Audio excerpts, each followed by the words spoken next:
नमस्कार, सी न्यूज़ भारत में आप सभी का स्वागत है। इस यूपी बुलेटिन में सबसे पहले बात करेंगे बहराइच की, जहां नानपारा बहराइच हाईवे पर रविवार को एक दर्दनाक सड़क हादसा हो गया। और बात करेंगे ललितपुर की, जहां ललितपुर जनपद के थाना बालाबेहट के अंतर्गत कल साजिर मेले में अंतिम दिन उमड़ा भक्तों का जनसैलाब। इन तमाम खबरों पर करेंगे विस्तार से चर्चा।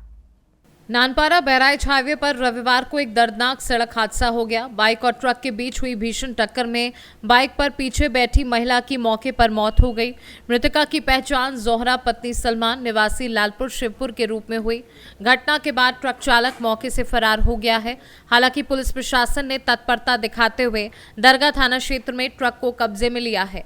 हादसे में घायल कमरुद्दीन की पत्नी को गंभीर हालत में मटेरा थाने के पुलिस ने जिला चिकित्सालय भिजवाया। मृतका के शव को पुलिस ने कब्जे में लेकर विधिक कार्यवाही पूरी करने के बाद पोस्टमार्टम के लिए भेज दिया है। घटना ने स्थानीय लोगों को झंझोर दिया है और हाईवे पर सुरक्षा के उपायों पर सवाल खड़े हो रहे हैं।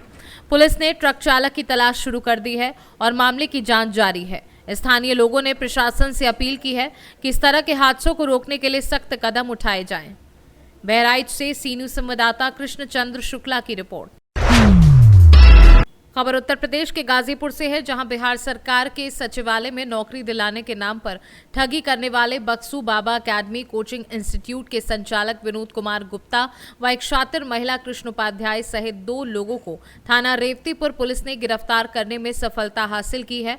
तो वहीं विनोद गुप्ता के खिलाफ करीब 8 मुकदमे तथा कृष्णा उपाध्याय के विरुद्ध 5 मुकदमे विभिन्न लोगों द्वारा पंजीकृत कराए गए थे, जो अभियुक्त विनोद कुमार गुप्ता द्वारा अकेडमी के अभ्यर्थियों को बरगलाकर उनसे बिहार सचिवालय में विभिन्न पदों पर नौकरी दिलाने के नाम पर 10 से 15 लाख रुपए प्रत्येक अभ्यर्थी से छल पूर्वक लेने का कार्य किया था। तो आइए सुनाते हैं सीओ जमानिया रामकृष्ण तिवारी ने क्या कुछ कहा, उनकी जुबानी। श्रीमान पुलिस अधीक्षक महोदय जनपद गाजीपुर के द्वारा जबरदस्त तरीके से अपराधियों के खिलाफ चलाए जा रहे अभियान के क्रम में धोखाधड़ी का एक मामला प्रकाश में आया है थाना रेवतीपुर में। उसके क्रम में मुकदमा पंजीकृत किया गया, जिसमें कि मुकदमा प्राप्त संख्या 7/25 धारा 318 4 319 2 336 3 338 बेनस थाना रेवतीपुर में वह अन्य प्रार्थना पत्रों के आधार पर भी अपराध संख्या 8/25 धारा 191 2 127 319 2 318 4 336 3 338 74 और 352 और 351 3 बीएनएस थाना रेवतीपुर पर ही पंजीकृत किया गया। इसकी सघनता से जांच की गई। विवेचना के क्रम में इनके अंतर्गत पाया गया कि धोखाधड़ी के अंतर्गत थाना रेवतीपुर के गांव नवतीपुर के निवासी विनोद कुमार गुप्ता पुत्र उमाशंकर गुप्ता के द्वारा एक ओम श्री बक्सू वीर बाबा एकेडमी का संचालन किया जाता है। उसमें स्टूडेंट्स पढ़ते हैं, संचालित क्रम में स्टूडेंट पढ़ते हैं और उनसे जो है बिहार सचिवालय में विभिन्न पदों पर नौकरी दिलाने के नाम पर उनसे जो है 10 से 15 लाख रुपए उनसे लिए गए। छलपूर्वक उनको विभिन्न अकाउंट में ट्रांसफर किए गए, विभिन्न अकाउंट चेक किए गए, बैंक डिटेल चेक किया गया, मनी ट्रांजेक्शन जो भी किया गया है वो चेक किया गया। उन सभी साक्ष्यों के आधार पर इनके खिलाफ मुकदमा पंजीकृत किया गया और साक्ष्य संकलन कर इनको जेल भेजा जा रहा है। इनके खिलाफ विधिक कार्रवाई की जा रही है। इनके साथ अभियुक्ता कुमारी कृष्णा उपाध्याय पुत्री स्वर्गीय वीरेंद्र उपाध्याय जो कि गहमर पट्टी मेघाराय के निवासी हैं, ये भी मिली हुई हैं। अन्य अभियुक्तों की भी तलाश की जा रही है, सघनता से जांच की जा रही है।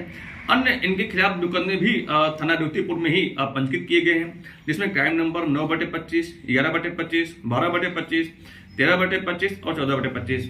इन मुकदमों के अंतर्गत इन्हें जो है सघनता से जो भी साक्ष्य संकलन के आधार पर तथ्य प्रकाश में आए हैं उनके आधार पर जेल भेजकर विधिक कार्रवाई अमल में लाई जा रही है एवं अन्य अभियुक्तों की भी तलाश की जा रही है एवं उनकी जांच की जा रही है। जो भी तथ्य साक्ष्य प्रकाश में आएंगे आपको शीघ्र अवगत कराया जाएगा। गाजीपुर से सी न्यूज़ संवाददाता रामू चौरसिया की रिपोर्ट।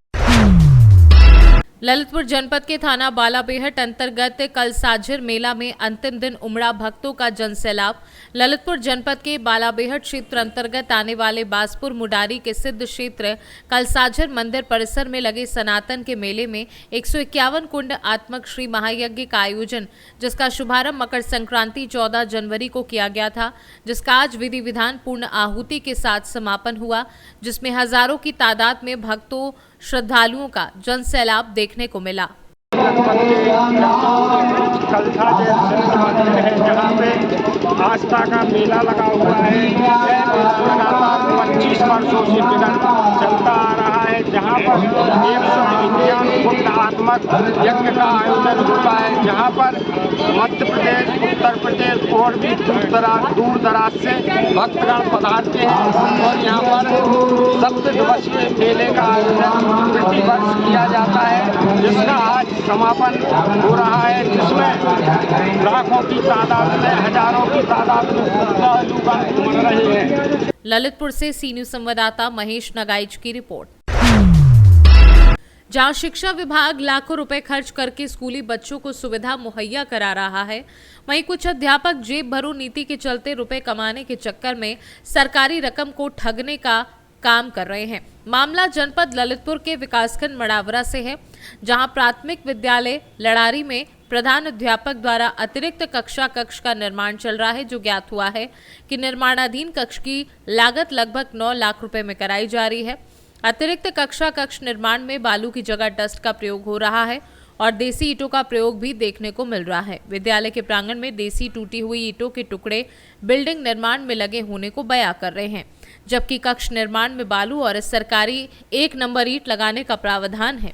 और शिक्षा मित्र एवं SMC अध्यक्ष की मिली भगत से महुआ का हरा भरा पेड़ छाट कर रूड मुंड कर दिया गया है और सुनने में आया है कि महुआ पेड़ की काटी हुई लकड़ी को बेच दिया गया है। मास्टर साहब तो इतने महान हैं कि विद्यालय में बनी शौचालय का प्रयोग केवल ताला डालने को ही कर रहे हैं, ना कि छात्रों को प्रयोग करा रहे हैं। ललितपुर से सी न्यूज संवाददाता राकेश कुमार की रिपोर्ट। बिजनौर में व्यक्ति की धारदार हथियार से सिर पर वार कर हत्या कर दी गई। व्यक्ति की मौत से परिवार में कोहराम मचा है और परिजनों का रो रो कर बुरा हाल है। मामूली विवाद के चलते आरोपी ने हत्या की है। एसपी सिटी सहित पुलिस के आला अफसर मौके पर मौजूद हैं। पुलिस ने शव को कब्जे में लेकर पोस्टमार्टम के लिए भेज दिया है। गांव में पुलिस बल तैनात है। मामला बिजनौर शहर कोतवाली क्षेत्र के गावंडी बुजुर्ग का बताया जा रहा है।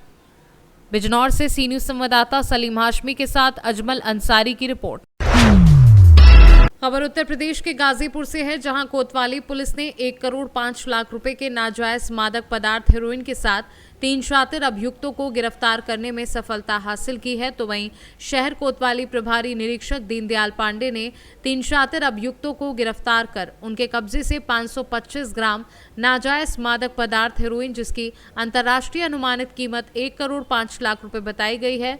तो वहीं पुलिस ने तीनों अभियुक्तगण पन्ना लाल बिंद पुत्र राजा राम बिंद निवासी भुतैया ताड़ व संजय कुमार बलवंत पुत्र राम दुलारे बिंद निवासी ग्राम सरेला चितकोनी थाना दिलदार नगर जनपद गाजीपुर, हाल पता पीरनगर गोरा बाजार थाना कोतवाली गाजीपुर सहित सुरेंद्र कुमार बिंद पुत्र त्रिभुवन नारायण बिंद निवासी ग्राम सरेला चितकोनी थाना दिलदार नगर को गिरफ्तार कर सीओ सिटी के समक्ष पेश कर मीडिया से रूबरू कराकर सभी को सुसंगत धाराओं में चालान कर जेल भेज दिया गया है। तो वहीं पन्ना लाल पर करीब 17 मुकदमे पहले से पंजीकृत हैं। तो आइए सुनाते हैं सीओ सिटी सुधाकर पांडे ने क्या कुछ कहा उनकी जुबानी।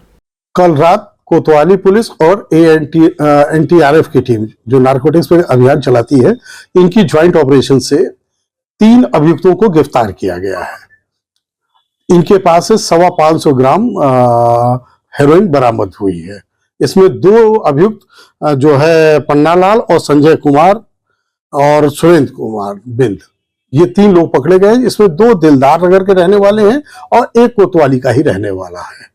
इनको शिवराज चेक फैज के पास से गिरफ्तार 3:40 के समय पर गिरफ्तार किया गया है। किस तरीके से सर ये कार्य करते थे और किस तरह ये पुलिस की चक्कर में फंसे? इनके ऊपर काफी दिनों से काम किया जा रहा था। 2-3 बार इन्हें ट्रैप करने की कोशिश की गई थी। ये चंदौली से माल लेके आ रहे थे और मऊ लेके जा रहे थे। इस बीच में इनको यहाँ पर दबोच लिया गया। पकड़े गए हेरोइन की क्या कीमत है सर? अंतर्राष्ट्रीय कीमत इसकी लगभग 1 करोड़ रुपए है।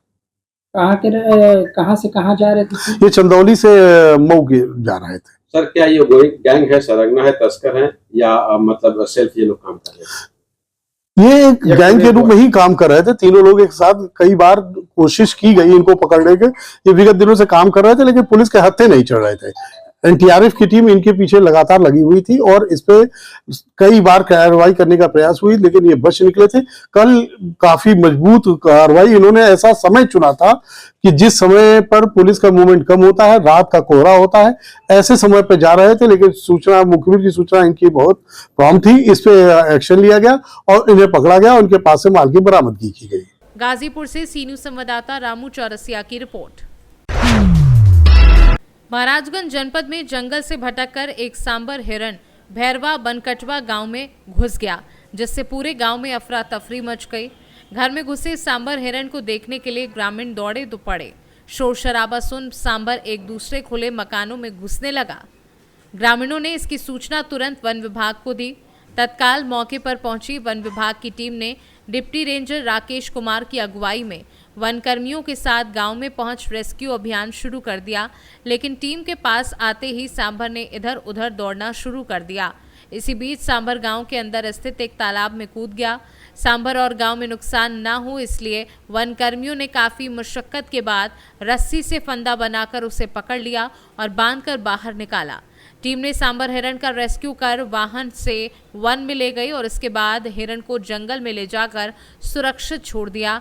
तब जाकर गांव वालों ने राहत की सांस ली। आज प्रातः लगभग 10:30 बजे सूचना मिली कि ग्राम भैरवा बनकटवा में मुमताज खान के घर में एक सांभर घुस गया है।